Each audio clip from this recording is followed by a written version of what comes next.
This is the new camera? Yeah.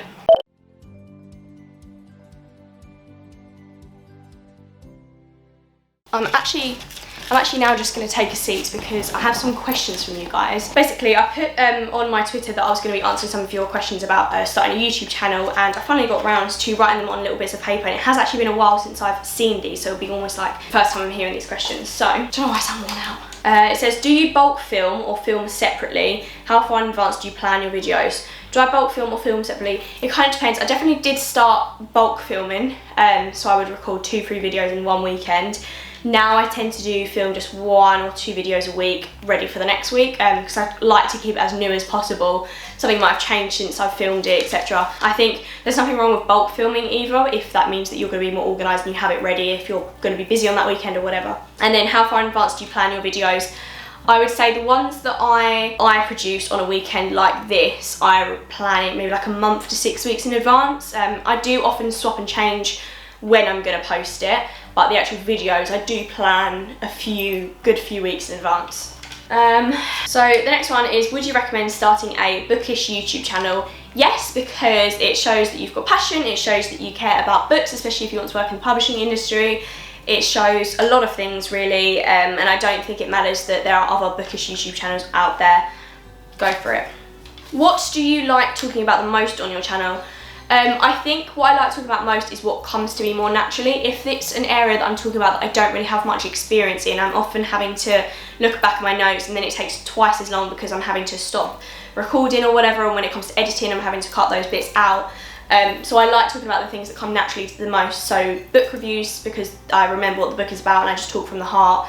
Anything about like my experience as well, I quite like talking about, just because I don't have to refer to any notes or anything. I know what that's like because it's my life, if that kind of makes sense. So yeah, what I like talking about the most, just things that come more naturally to me and that I have more experience in, I guess. Do you ever get stage fright on camera? Yes, almost every time that I press record I do get stage fright.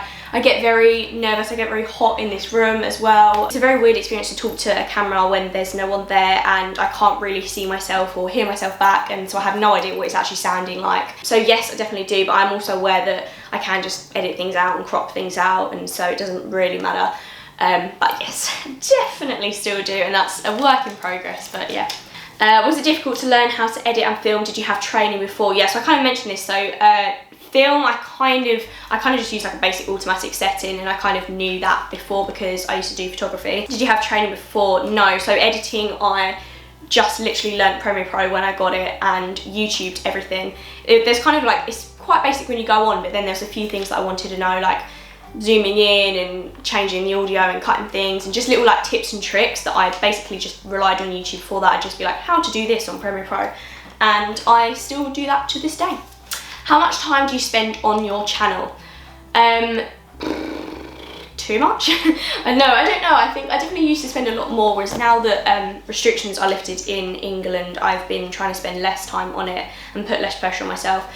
I would spend a lot of hours a week on it. I don't know how many. It depends on each week, because the interview videos that I might do might take an hour to half an hour to an hour to edit and to put in all the questions and stuff, and then the ones that I film myself, again, it really does depend on how naturally the video came and if there's a lot of pauses and ers and ums. Yeah, the editing obviously does take a while, and then there's the factor of like having to actually save the file as well and upload it to YouTube. Like that just takes quite a long time, where I'm basically just sitting staring at my laptop. Filming doesn't actually take that long. I'd say per video I usually spend about half an hour, 45 minutes, and that's from setting up on my camera and my lights, filming and redoing, etc. And then promo, I guess I spend a little bit more on, because I might create snippets from my videos.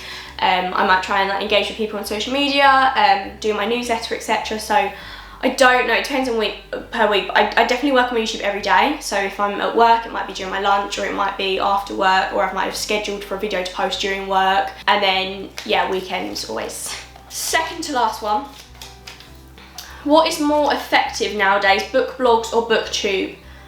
I don't know. I would prefer to watch. I don't know. I would say I prefer to watch booktube just because it's easier, but that kind of relies on you being in a quiet room and just being able to listen to it yourself, whereas obviously if you're looking at someone's blog, you can just look at that on your phone wherever you are out and about. I think it depends on how heavy they are. I wouldn't like to just read a blog that's pages and pages long, I would rather watch that, someone talking about that, whereas if it's just like a quick paragraph and a summary on book reviews, then I would prefer blog. More effective though, I really don't know. I think I'm rubbish at answering this. I think it just depends on the person, it depends on the content, it depends how long they've been doing it, it depends, yeah, it depends. That's a useless answer, but there we go.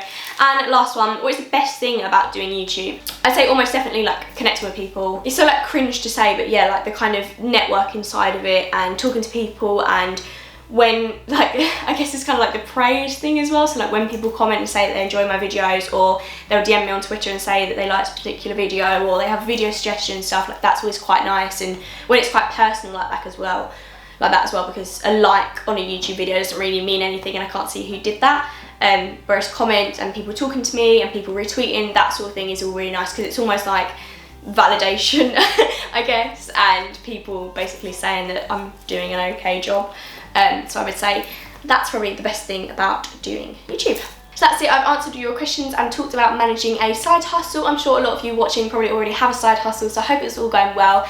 As a shameless self-promo, plug it down below so that other people can check it out, whatever it is, if it's a blog, if it's a YouTube, whatever. Thank you so much for watching, and hopefully see you in my next one. Bye.